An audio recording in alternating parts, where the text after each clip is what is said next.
But other parts of the plot in this, did you believe that Negan, because Negan breaks down and he's this half a person now at this point. He's not even. And Maggie exclaims, I wanted to kill Negan. You're not even. You're worse. She says, you're basically not the same. The person. You're worse than dead. Yeah. Did you believe? I didn't believe it. I personally did not believe it. It was like this night and day thing because 1 second he's telling her, I really enjoyed pasting the floor with Glenn's brains, and it was, oh, you remember that? You remember that, huh? You remember that? And literally the next second, he's like, oh, I'm not even, I need to be dead. It needed to be you. He said specifically, it needed to be you. Yeah. And so, I don't know. What do you think? What did you think of that? It depends. If he's sincere, then everything that he was saying to Maggie beforehand was to rile her up, to get her to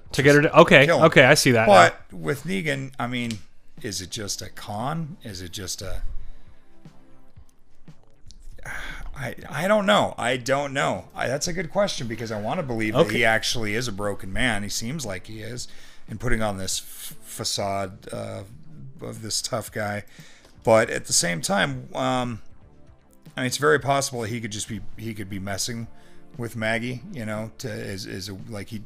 He's just going to do whatever he can to stay alive, to get his chance to usurp whoever's in charge and take over, bring the Saviors back. But I don't know. I think, being that 6 years later we still see that he's in the cell, that I think he really did break down, because he's not out walking around amongst everybody when they jumped in 6 years later. So I'm just curious. Anyway, to me maybe it was a con. If it's not a con, it's hard for me to believe it. But if it is a con, I believe it.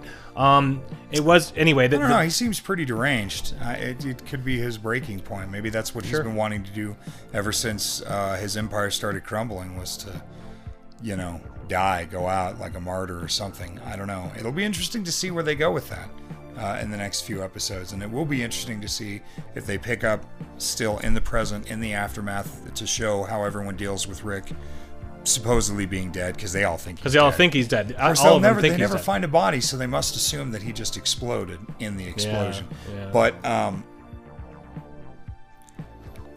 why would they have a bunch of explosives on the bridge? Was there a reason question. For that? I'm sure there was. I don't remember, because it must have seemed insignificant at the time. It was like, oh, conveniently there's all this dynamite that I'm just going to blow up. So anyway, that was kind of they must have shown it in the previous episode, and I just didn't pay attention. And don't get me wrong, it was a cool scene, seeing all the zombies spill off into the the burning zombies spilling off into the river like that. That was actually a really cool scene, and I did enjoy it. I mean, I did enjoy this episode. I mean, I've just talked to several people who just didn't like this episode at all. Anyway, what are your thoughts? Did you guys like it? Did you enjoy it?